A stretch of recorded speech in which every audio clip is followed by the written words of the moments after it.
front row or second row left, Lori.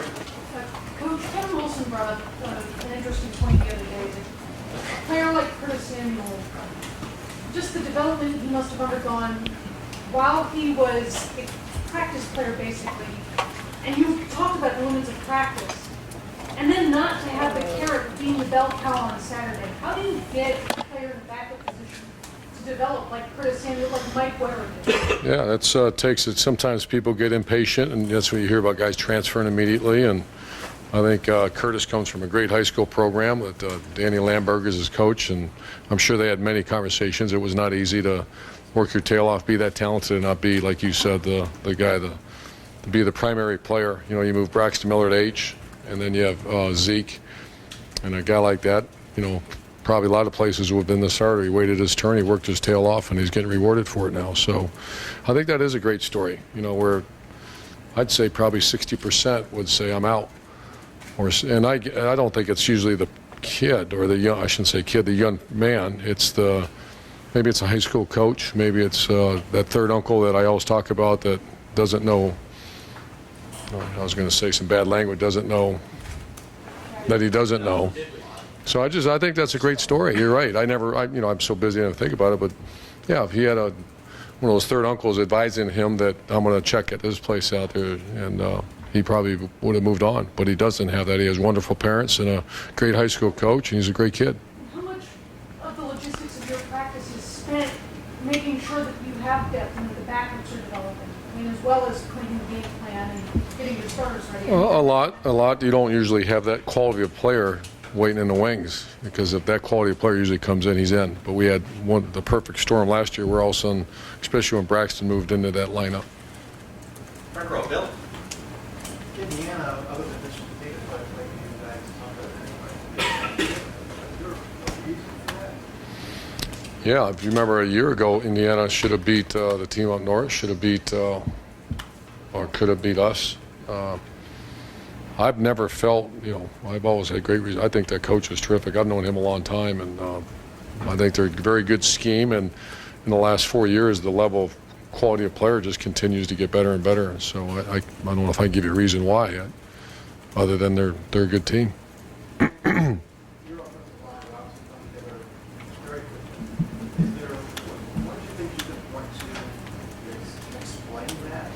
Yeah, Billy Price and Pat Elfline. No chance that takes place without those two. You can put a true freshman in there, and then some other guys that haven't played a lot. So yeah, it's those two, the leadership of those two players.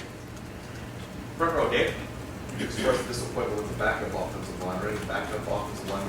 Yeah, Brendan Bowen's making a move right now, and then Demetrius Knox got hurt. He was starting to push a little bit, but other than that, Burrell's getting a little better and Brady Taylor's getting a little better, but not to the point where we are comfortable.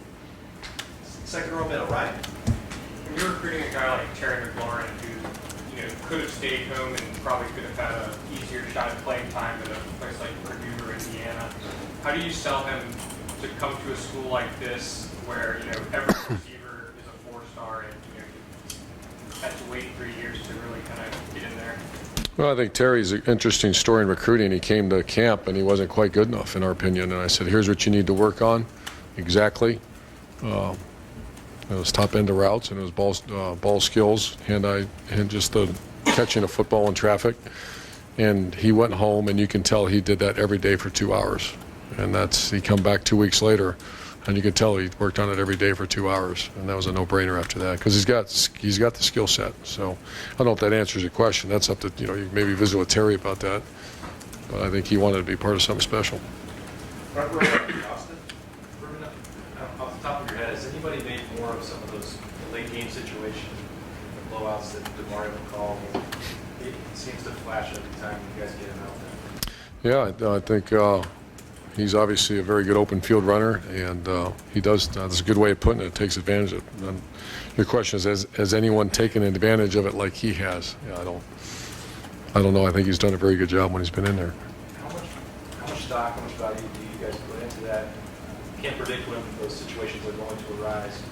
So if somebody like DeMario gets out there and doesn't perform like that, what do those reps mean? Oh, sometimes you'll find guys that start to get themselves game ready. I know that happens on defense as well. That's where you get Damon Arnett's and work at corner, and because we certainly believe he'll be a fine player. But you like to get early in the season some of those games so you get those reps. I remember a year ago we kind of struggled early, and you didn't get some of those young players in there to get reps. But it's always good to get those reps. Second row left, Bill. When you mentioned your relationship with Kevin Wilson and their offensive scheme, I'm just wondering if maybe you could expand a little bit more on that, because I think the last few years in terms of creating explosive offenses, the Big Ten has kind of three guys, but Indiana and everyone else behind them. So what is it that Indiana does offensively so well that maybe I think they take advantage of their personnel. You know, when they had the big back last year, big stretch team, and then they put the athletic quarterback on us against last year and hit some runs on us. So I just think there's no set. When you hear people say, well, that player doesn't fit the scheme, that's usually a coaching staff that it's not very creative. You never hear Kevin Wilson say that. He creates a scheme around his best players, and I'd like to think we'd like to try to do the same thing. So I've always respected him over that. I've known him back from Northwestern to Oklahoma, and then obviously now. And then is there any update on Dante Booker?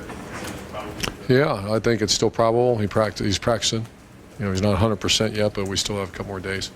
Far left, Matt. I want to ask you about JT's distribution of the ball. 10 receivers while he was in the game called passes and he seems to get it. Is that more about what JT does, or is it more about what's going on in the receiver room? You know what I mean, with that many guys? What do you? I think it's a combination of both. We nicknamed him the distributor when he was a freshman for us because he, maybe didn't have the strongest arm. Obviously, it's much stronger now, and that's when great quarterbacks. When I hear someone say, "Well, he's just a system quarterback," the answer is, "You're damn right he is." I mean, so is all good quarterbacks are system quarterbacks. The bad quarterbacks are bad system quarterbacks. So I think he's a guy that understands our offense in great detail, and the defense actually dictates where the ball goes, and he's very good at that. Front row right, Tim. You talked about Robert Landers the other day. What specifically have you seen out of him that buoys your optimism about what he's bringing to the table? I think you see the same thing we saw in recruiting. We didn't offer him right away, and Luke Fickell, I believe it was, went and saw him and actually called me, I think, from the practice field, and he said, we need to take this guy. And he's a twitched-up, quick twitch guy that gets underneath pads. You can't have a whole defensive line like that. But he creates havoc in there. He's very fast. I think Coach Johnson's done a very good job teaching him the game because he understands when he's blocked, the cross face, and that play he made in the backfield was outstanding when the center blocked back on him and he kind of U-turned it right behind him. That's good coaching, but it's also a skill set that he's a twitched up guy, where Devon's a little different player, obviously. And do you look for when you look for a guy like that? I mean, they're in the midst of it all, the meat grinder and stuff. Do you look for toughness? Obviously you do, but I mean, what do you look for more than anything else in a guy like that that's going to be in the middle of it all?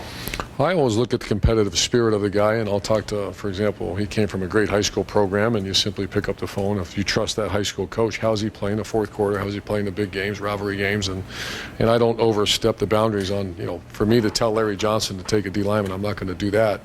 What I will do is I'll do all the background on him and find out, how's he going to handle our mat drills? How's he going to handle the academic rigors? How's he going to handle this? And then, but the most important thing I always look for is is he the competitive spirit, and that's with every position. Hey, any updates? Anybody else getting dinged up this week? No, I think KJ's getting close, so he's ahead of schedule.